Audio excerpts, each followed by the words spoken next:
Hi everyone, welcome to another video. Today I'm looking at this 2017 Renault Trafic. Now we've got some light staying on the dashboard on this one. We've got a spanner light coming up and we've also got check injection coming up on the dashboard. Now if we plug into this, we've got a few fault codes in here. Not too worried about the glow plug one at the moment, more interested in the turbine upstream pressure sensor circuit below minimum level, and also pressure upstream of turbine implausible signal. Now if we look at the dash, what we're getting is this come up, check injection, and the spanner symbol. Now this seems to come up every time the guy drives it, and he'd obviously like it sorted. So let's have a look at a few values. So I'm going to select atmospheric pressure as one of them, and we'll scroll down a little bit more, and what I want to do is look at the pressure in the actual exhaust manifold, because that's what those fault codes are pointing to. So we've got intake manifold there, so we'll use that one as well for a reference. Scroll down a bit more and we've got pressure upstream of turbine here, so we'll look at all of those. And now we can see the pressure. So atmospheric pressure and manifold pressure are the same, inlet manifold that is, because it's not running. But already pressure upstream of turbine sitting a bit high there at 1200. Now it's not running at the moment, so I wouldn't expect to see it quite that high. So we may have an issue in that system, or the possibly sensor issue, or electrics going to that sensor.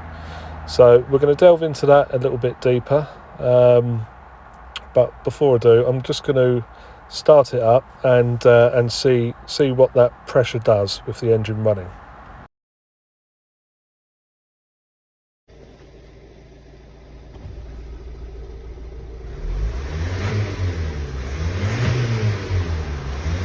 Now as you can see there, the pressure is quite high and it's staying high. That's what's concerning me. It's sticking there. Now that should drop back down towards the something like the manifold pressure or the atmospheric pressure, a lot closer to that. Now you see it's tumbled,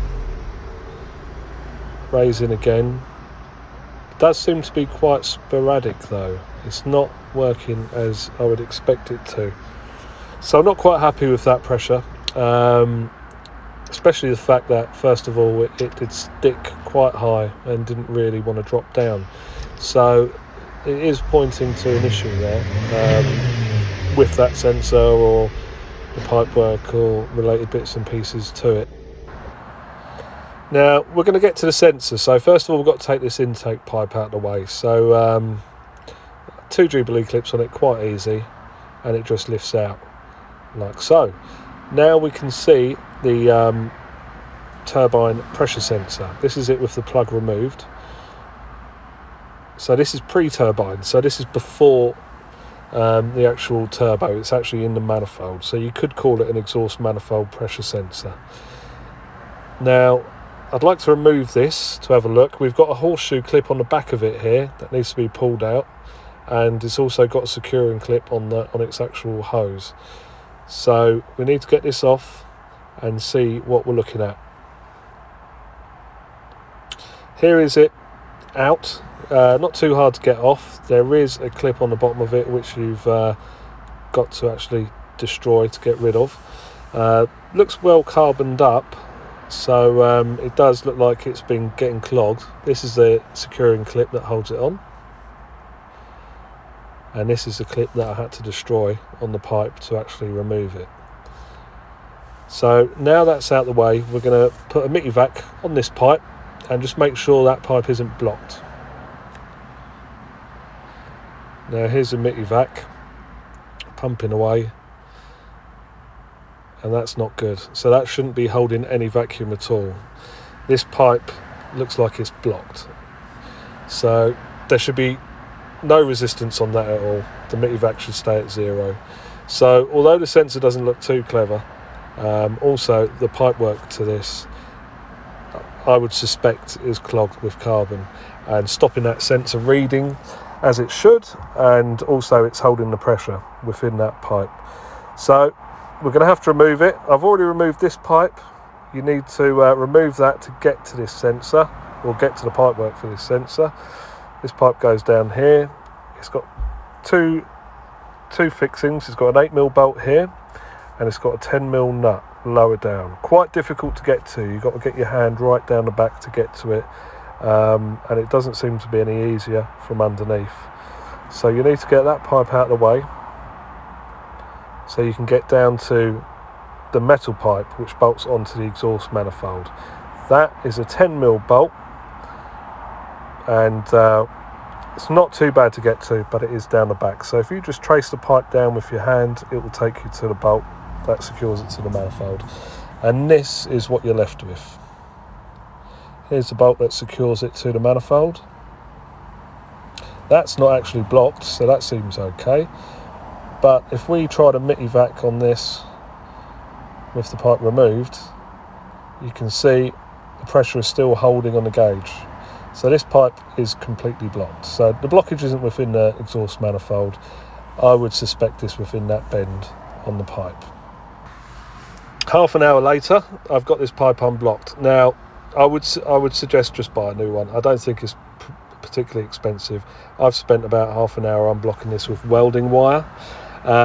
Some people say you can use brake cables, like an old bicycle cable, but I didn't have one, so I used a welding cable.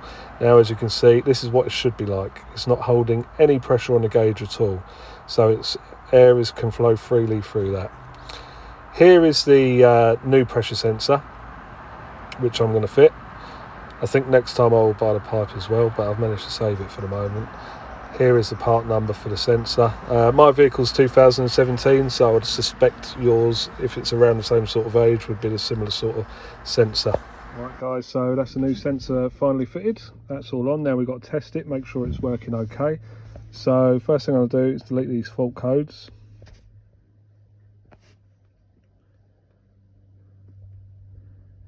Have a look at the fault memory. Okay, no trouble codes. So we'll start it up and I'll read the codes again. Now this was appearing quite quickly before this fault code. It's okay, we've only got the glow plug code. That's something we're going to have to deal with another time. But the other codes have disappeared and there's no lights on the dash, which is good. So what we've got to do now is go through into the live data, have a look at our values again, and just see if it's reading something a bit more sensible. Right, okay, so looking at the data, the pressure upstream of turbine is reading something much more sensible now. I've had it running for a minute, which might just be just off the minimum. But yeah, it's a lot closer to the atmospheric pressure that's at the top there. So that's good. That's a good sign, because that was stuck at about just over 1200, I think, before. Now we'll start it up and see how quickly it drops down.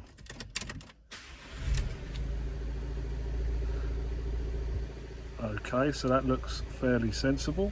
Now if we rev it, what I'm looking for is how quickly that figure drops back to normal. I'm expecting it not to be instant, but it should certainly go back to that value when it drops back down to idle.